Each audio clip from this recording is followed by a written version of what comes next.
warahmatullahi wabarakatuh. Perkenalkan, nama saya Vita Dewi Afrilianti. Saya guru di SD Negeri 2 Parapanyasab, Kecamatan Indihiyang, Kota Tasikmalaya, Jawa Barat. Sekaligus mahasiswa PPG Daljab B3 IAIN Pontianak.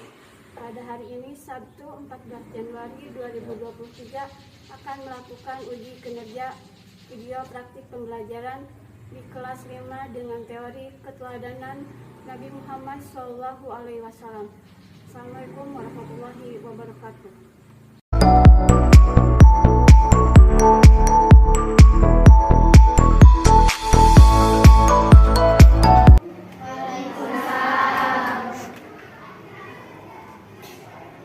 Selamat pagi anak-anak. Baik. Apa kabar hari ini? Baik. Alhamdulillah, kita akan bertemu lagi di pembelajaran pendidikan agama Islam dan budi pekerti pada materi pembelajaran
Alifah, Hadir. Alifah, Amanah, Arif, Atif, Adil, Dian, Irma, Kayla, Kania, Nais, Nazhan, Naufal, Nazmi, Putri, Rafika, Nisa, Diana, Sabila, Safa, Salsabila, Siti Kaya, Larissa, Ismi.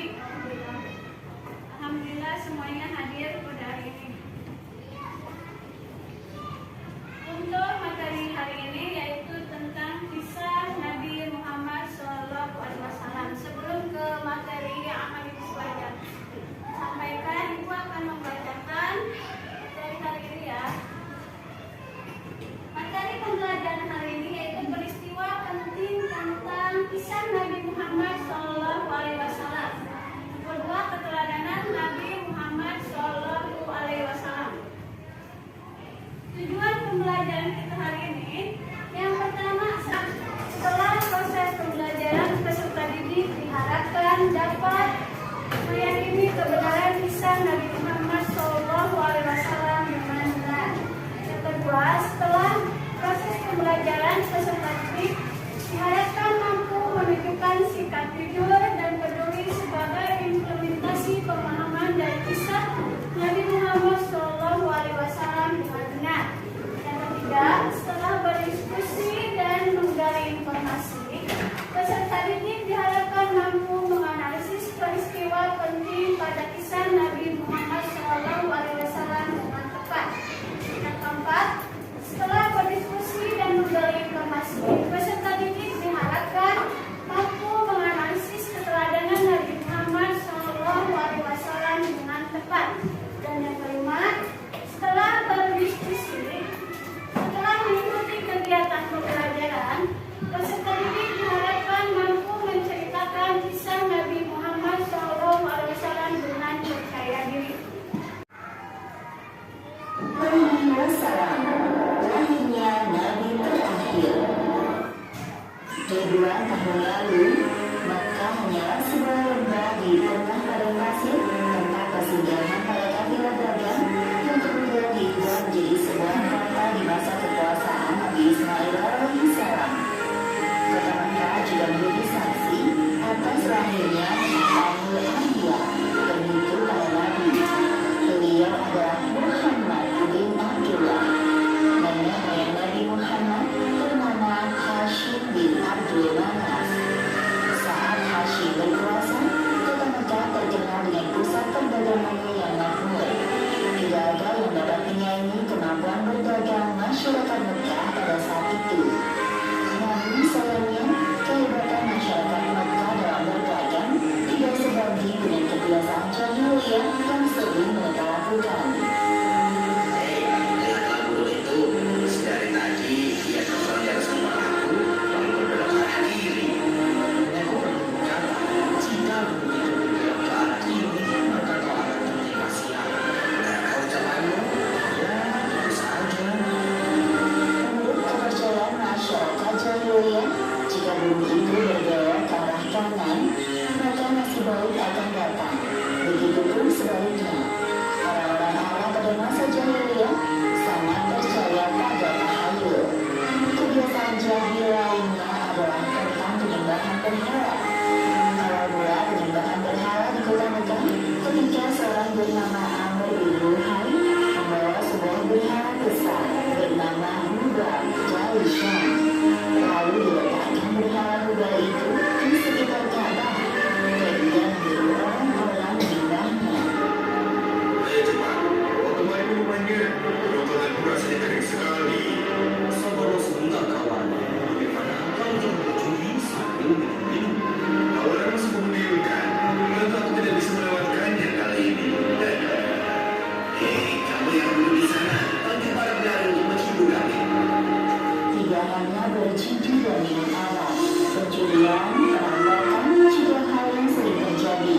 Sasarannya orang asing yang mereka temui di jalan. Hei kau, cepat turun. Dan serahkan semua harta yang kalian bawa.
seiring berjalannya waktu, persediaan air semakin menipis.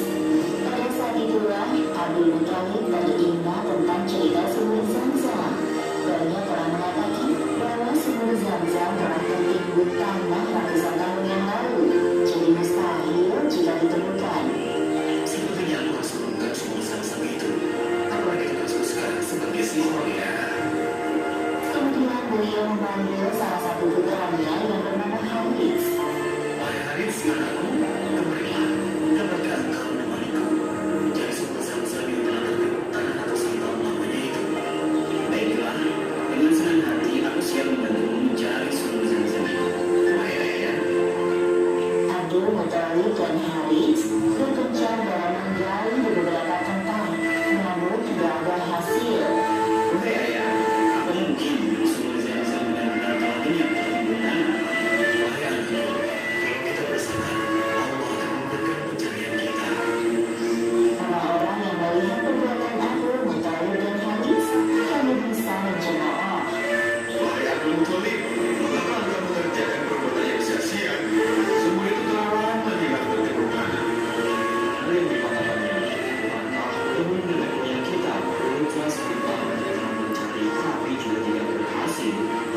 Sudahlah, biarkan saja dia. Lagi pula kita telah mengungkapkannya. Abdul Muthalib terbangun dari tidurnya karena mendengar suara. Ia seperti mendapatkan petunjuk tentang keberadaan sumur Zam-Zam dalam tidurnya. Keesokan harinya, dengan penuh semangat, Abdul Muthalib dan Haris kembali menggali di antara berhala Ishak dan Naila. Tiba-tiba air memancar. Ayah, lihat, ada air. Alhamdulillah, ayo Haris, cari terus. Sekarang, dengan diketemukannya sumur Zam-Zam, Abdul Muthalib tidak khawatir lagi untuk memenuhi persediaan air dan keperluan dari pengunjung Ka'bah. Hari demi hari berlalu, Abdul Muthalib merasa kelelahan dalam mengemban tugasnya sebagai sijaya. Untuk itu beliau bernazar. Ya Tuhan, andai saja aku punya 10 anak laki-laki yang dapat memanggilku, pekerjaannya akan terasa lebih ringan. Jika aku berkenan melakukannya, akan aku bersama untuk satu orang dari mereka. Ternyata takdir menentukan bahwa Abdul Muthalib memiliki 10 anak laki-laki. Saat mereka dewasa, dilakukan undian.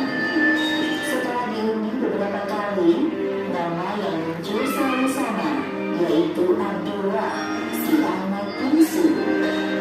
Wahai anak-anakku, sebenarnya hal ini sangat berat untuk aku lakukan.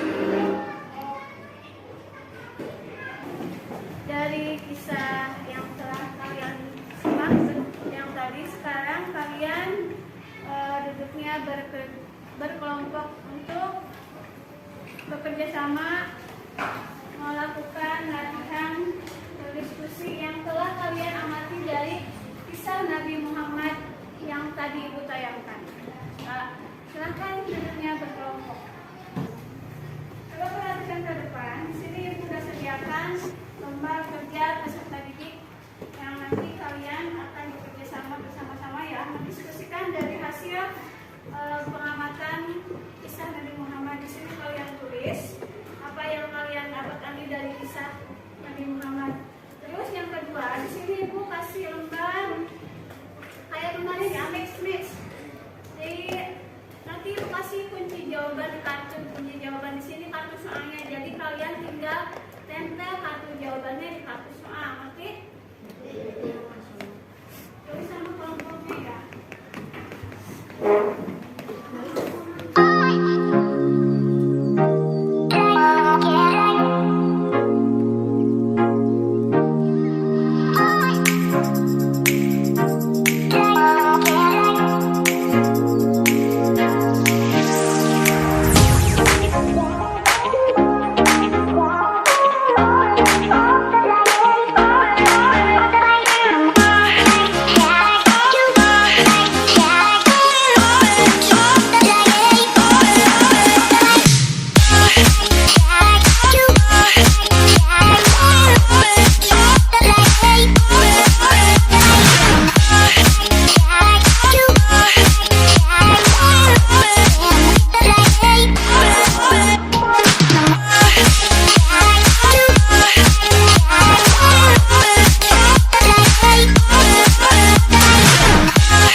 silakan mau diwakilkan oleh siapa?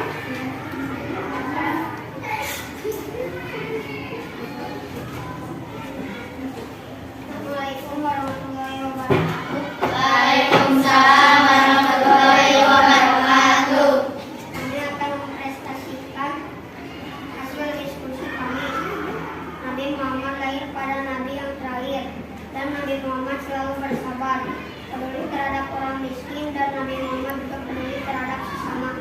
Nabi Muhammad selalu diberi julukan Al-Amin, dan Nabi Muhammad juga sering disebut Abul Anbiya. Nabi pula sering disebut Uswatun Hasanah. Assalamualaikum warahmatullahi wabarakatuh. Waalaikumsalam warahmatullahi wabarakatuh. Silakan dari kelompok lain yang mau bertanya kepada kelompok 1. Ada yang bertanya? Ya, silakan dari kelompok 4 ya, mau bertanya. Apa dari Uswatun Hasanah? Ya, silakan jawab oleh kelompok 1. Nabi Uswatun Hasanah adalah teladan yang baik. Ya, tepuk tangan buat kelompok 1. Sekarang yang kedua, presentasi dari kelompok siapa yang berani, yang siap. Datang dari kelompok 4 ke depan.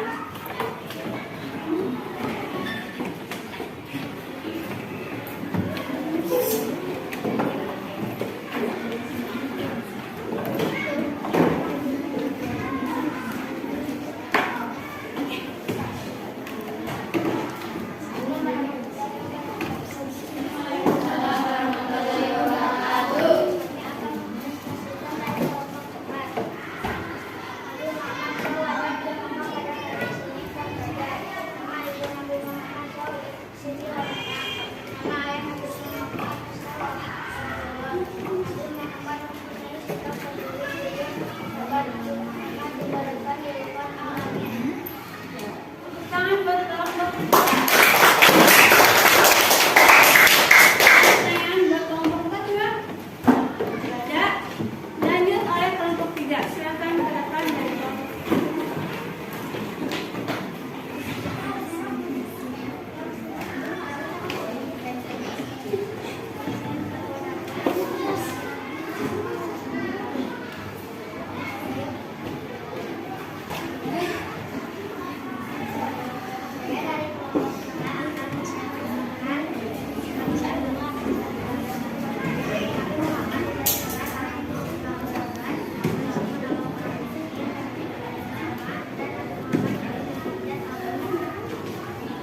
Tepuk tangan buat kelompok 3. Ada yang mau bertanya dari hasil diskusi dari kelompok 3? Silakan mau bertanya.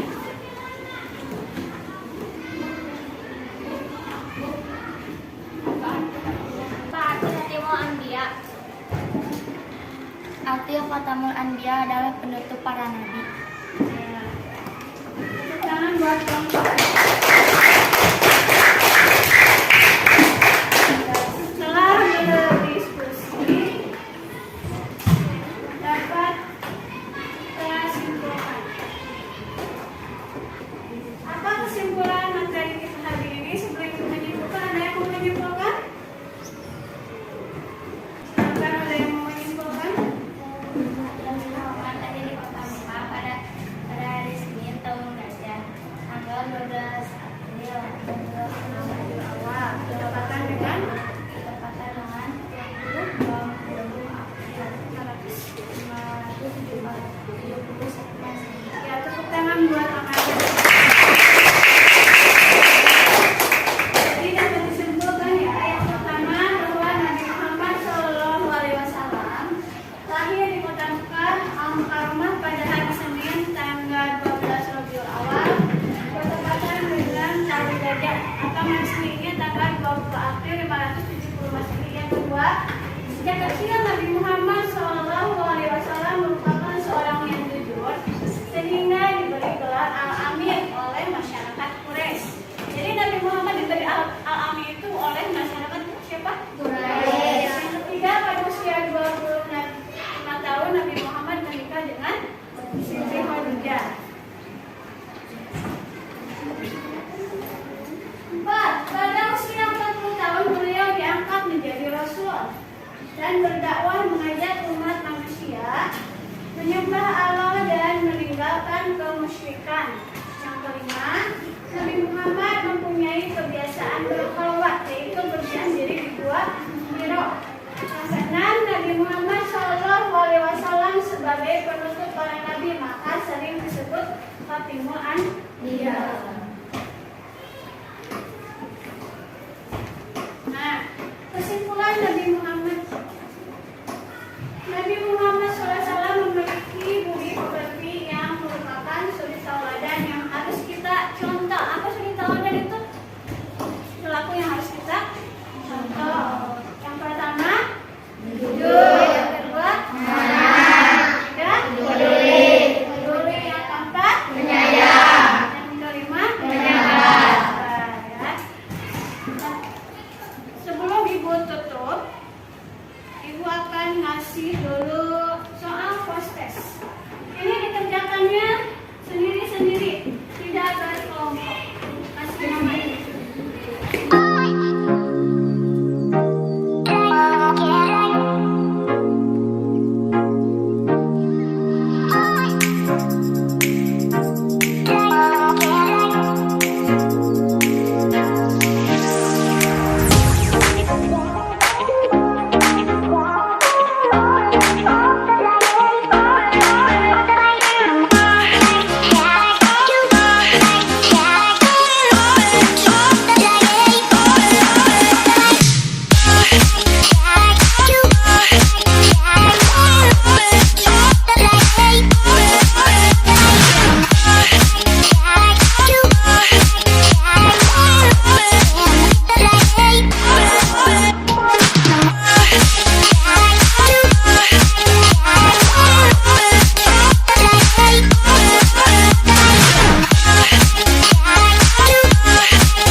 materi selanjutnya di minggu depan dengan materi hidup sederhana dan ikhlas.